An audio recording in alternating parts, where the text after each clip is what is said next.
you're playing that I really like, actually.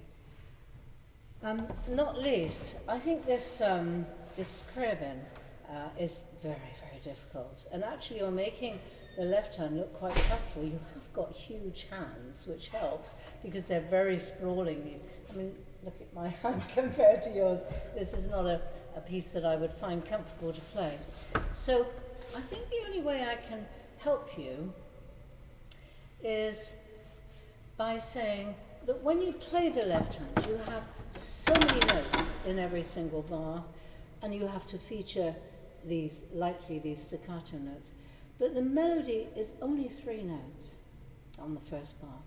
So it's easy to get the balance wrong. And so if I was playing this piece, if I learnt it, which I never have, I think I would feel a little like a swan. You know, the melody would glide along the surface, but underneath there's thousands of notes and little feet going. So I think you've done very well to learn it. But what I'd like to hear is the right hand on its own, so that you can really concentrate on shaping the phrases. Because I wouldn't mind betting 95% is thinking about your left hand, right? So can you try the right hand, just see what sound comes out?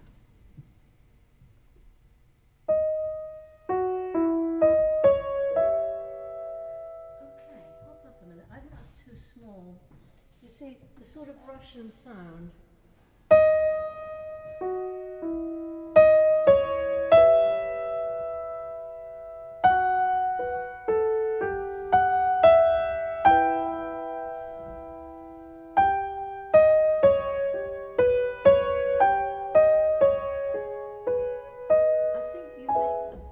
Change of colour there, it's absolutely wonderful. But just sit back down again, because I think Rachmaninoff was a huge fan of Scriabin. And of course Rachmaninoff was one of the greatest pianists of that century. And I think also Scriabin was a wonderful pianist.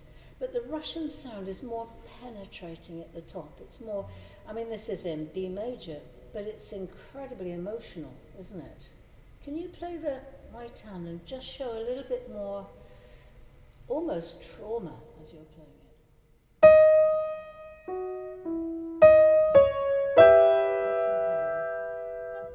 Add some pedal, because otherwise it's too distracting. So change pedal here.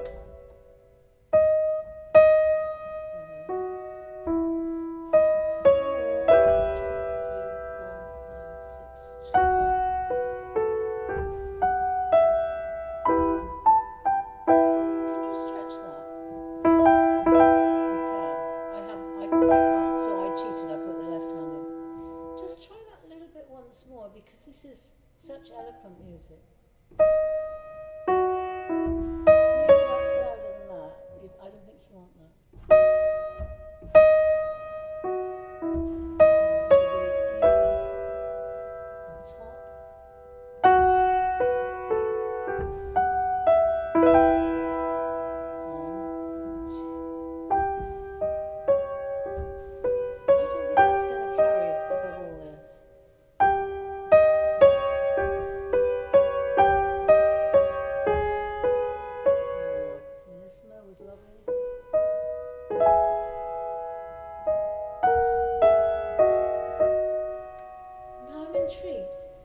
Separate hand practice, or do you always play together?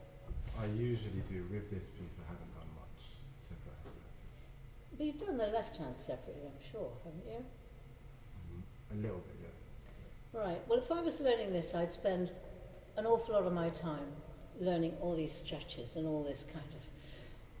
It covers such a lot of the keyboard. But the whole touch in the right hand is so different. And it needs to have this compelling Russian sound. Let me just play that once. I'm not going to play the left hand, that's for sure. But this kind of sound here. You see on the pedal, it rings. And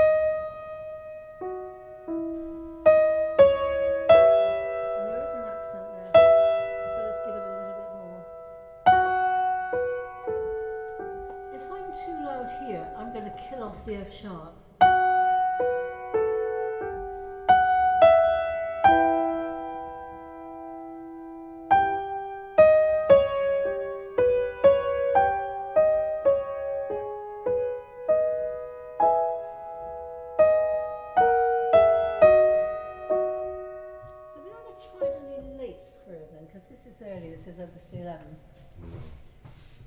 because his music just changed beyond all recognition.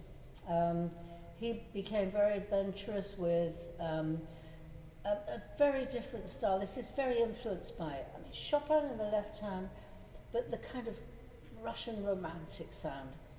But if you ever get to play things like the Black Mass Sonata of Scriabin, you'll think, what is happening? And it takes a long time to get inside that. You might like to explore it because, I mean, even some of these later ones here. Hang on, let's just get the opus numbers.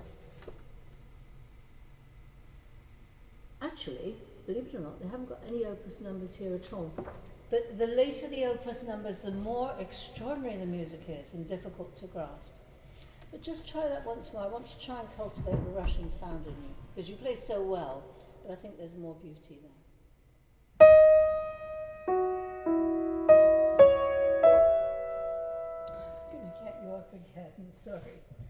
So if my foot is on the pedal now and it's down, so this note here,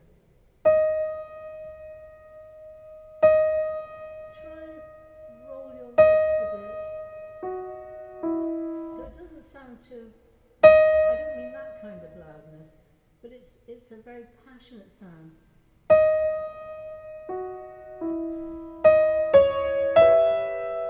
Now, plenty of F sharp. And plenty of G.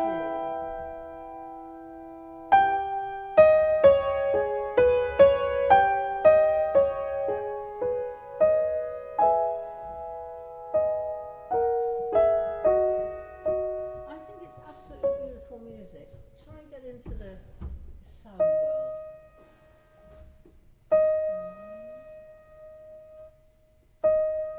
Stay there. Can you put your foot down? No, just relax. Don't do anything. Okay.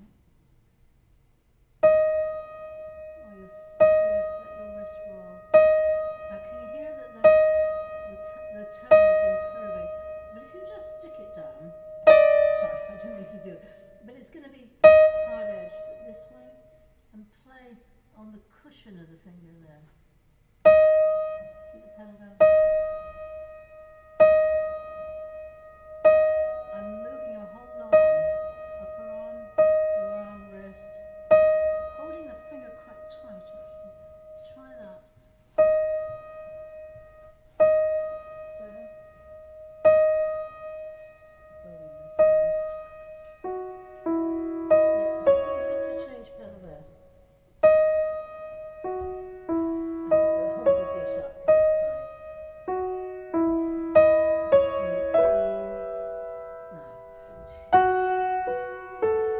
Crescendo to the G.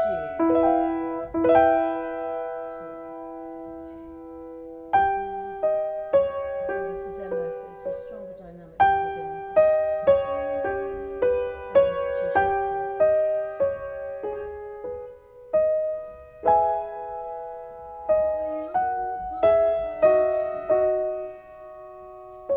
Now, of course, it doesn't work like this really, but in a way we want half our brain taking the right hand along the right course with the right sound, and the other part of our brain getting the flowing sixes underneath. But of course, our brains don't work like that. But can you listen for the quality of sound here and the flowing semis underneath? Can you start again?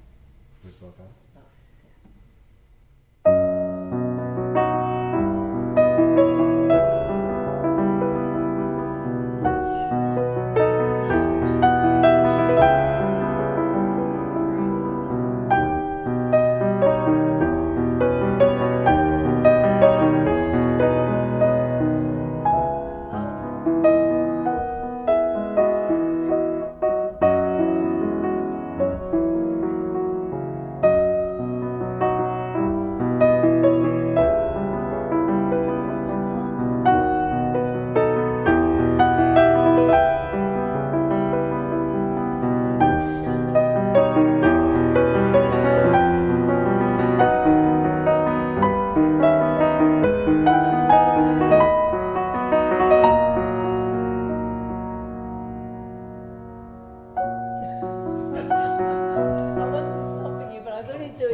so that it was totally hushed. I Right. thought that sounded beautiful. How did it feel? It felt good. I think I find it harder to play this part expressively by itself, so I think I need to practice a bit more just right-handed. Because when I put the left hand with it, I feel like I'm a bit more coordinated. Yeah, I know what you mean. But I And you're need to used to doing that. separate But it, yeah. yes, I think it would be a good idea. Just because of this delicious pianissimo, can you go from here once again? Be careful, that does tend to sometimes be a bit as though that's important. But this is where he's put the crescendo, you see. So this is the singing note. Two notes.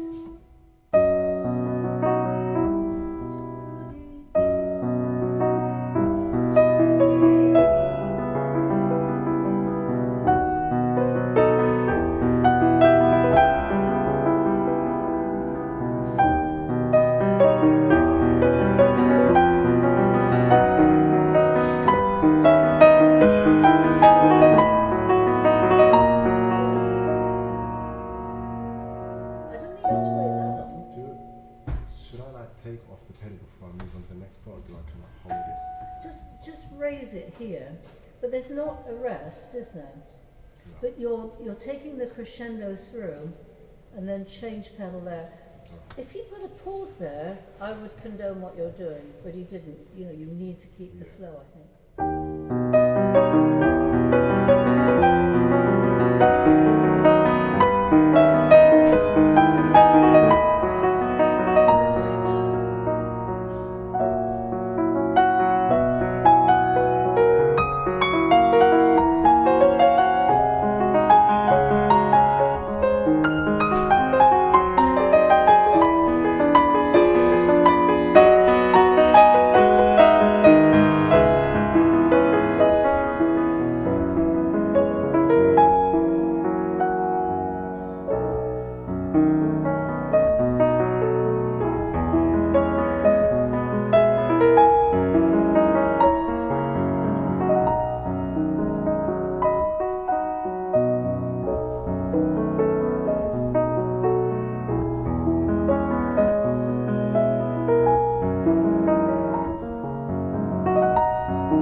I mean, he says on the second page, crescendo con passione, you did it. Yes, passione, so very passionate. I really like your playing, well done.